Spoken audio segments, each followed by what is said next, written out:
Hey everyone, welcome back to my channel. I hope you're all doing really well. In today's video, I am sharing our best renovation decisions we made when renovating our house 2 years ago now, which seems so crazy. I can't believe we've been in this house for 2 years. I think time just flies, honestly. I have previously filmed a video about my worst renovation decisions and the things I regret. So have a watch of that video if you are interested in some of our not so great renovation decisions. But today I really wanted to talk through some more positive aspects of our renovation, and looking back 2 years on from our renovation, the best decisions that I think we made. A brief backstory on our home. We bought our house 2 years ago. It was a bit of a doer-upper, so we didn't make any structural changes. We didn't do an extension or a loft conversion, but we did pretty much strip and redo the whole inside of the house. We replastered, we changed the electricals, we got a new boiler,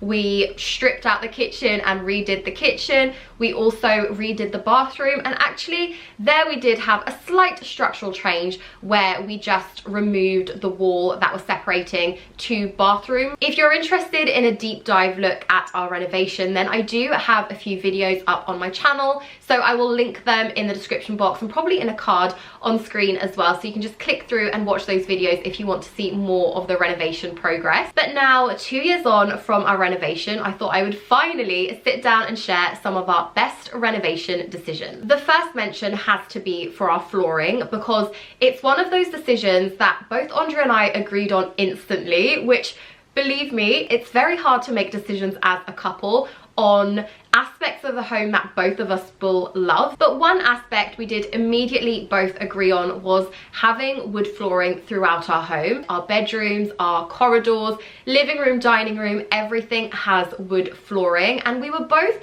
pretty keen on this idea. In the UK, it's so common for the upstairs portion of your house, or at least the bedrooms, to be carpeted. We ended up going for wood floors throughout the house, which I am so happy about. I would 100% do this again. I just think it makes sense. And again, quite contrary to what is popular at the moment, we went for dark wood flooring throughout the house. I was pretty much set on wanting dark wood flooring, and luckily Andre pretty much agreed with me. We toyed between the different types of wood flooring, so LVT, laminate and engineered oak, and in the end we went for engineered oak, which again I'm very happy with. I was worried about going for the engineered oak just because there is always that little bit more care you need to take with real wood flooring. You don't really want to strip the wood, you don't want to use too much water, you just don't want to scratch it. You do have to be a little more careful. But 2 years down the line, Andrea and I are still very happy with our wood flooring. I still think it looks as good as it did the first day we had it installed, and I just really love it. Another decision I'm really happy with was keeping original features from our home.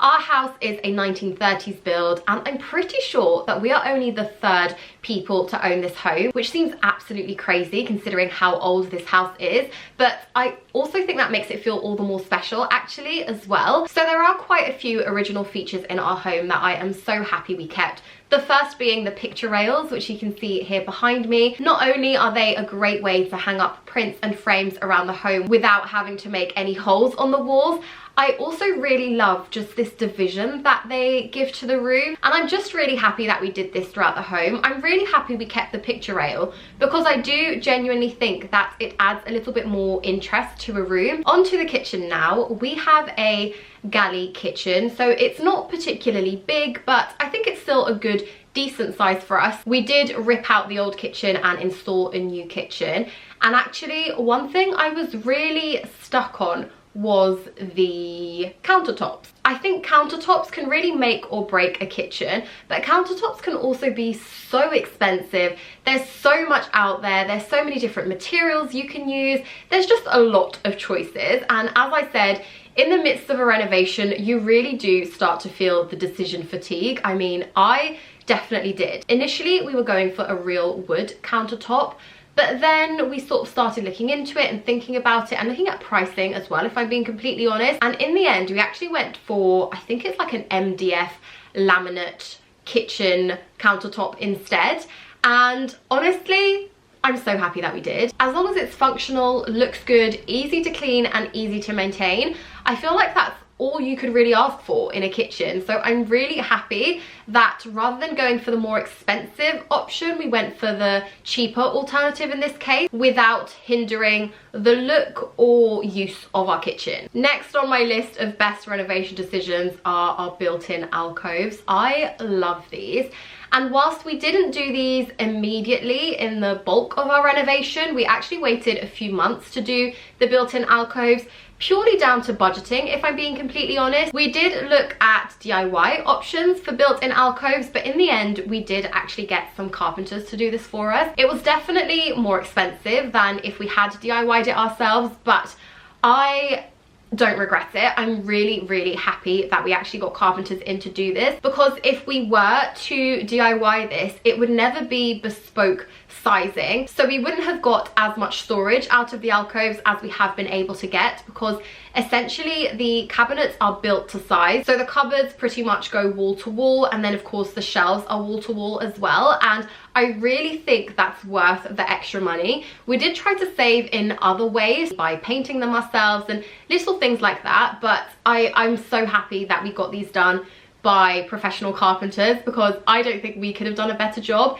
and I just think that they look really good, and I'm sure they will last probably forever. Lastly, I have another storage related best renovation decision, and this was creating a smaller bathroom which offered up a storage cupboard in our corridor upstairs. I mentioned already that we removed the wall between the bathroom, creating one room where there used to be two, which meant we had to create a new doorway into the bathroom. Now don't get me wrong, if we had ample room, of course I would have a bigger bathroom, maybe with a walk-in shower, a standalone bathtub, a double sink for example. Of course I would love that, but in this house that just wasn't an option. So we ended up going for, in my opinion, quite a simple bathroom, but with all your essentials in there. And I do have a video of our bathroom renovation before and after, so you can really see a lot of this process in that video if you are interested in it. But like I said, we have all the essentials in there, and we were still able to create an extra cupboard for storage upstairs, which is amazing for us. In this day and age, we tend to think that bigger means better, but honestly, in this instance, I really don't think so. I'm so pleased that we went for a smaller bathroom, which in turn allowed us to create additional storage space in our home upstairs, which for us just made sense. 5 of my best renovation decisions. I hope you enjoyed watching today's video. If you are in the midst of a renovation, then good luck, and just remember there is light at the end of the tunnel. I definitely remember feeling so overwhelmed in the midst of my renovation, and you can really tell this throughout our renovation vlogs. Like, there was just so much going on, so much decision fatigue, and it really did get to me. But just remember, in the end, you'll end up in the home that you've always dreamed of. So I hope this video was helpful if you are currently stuck on making any decisions. A big thank you for watching today's video. If you enjoyed it, please give it a thumbs up. Don't forget to subscribe to my channel, and I will see you next week with a brand new video. Bye.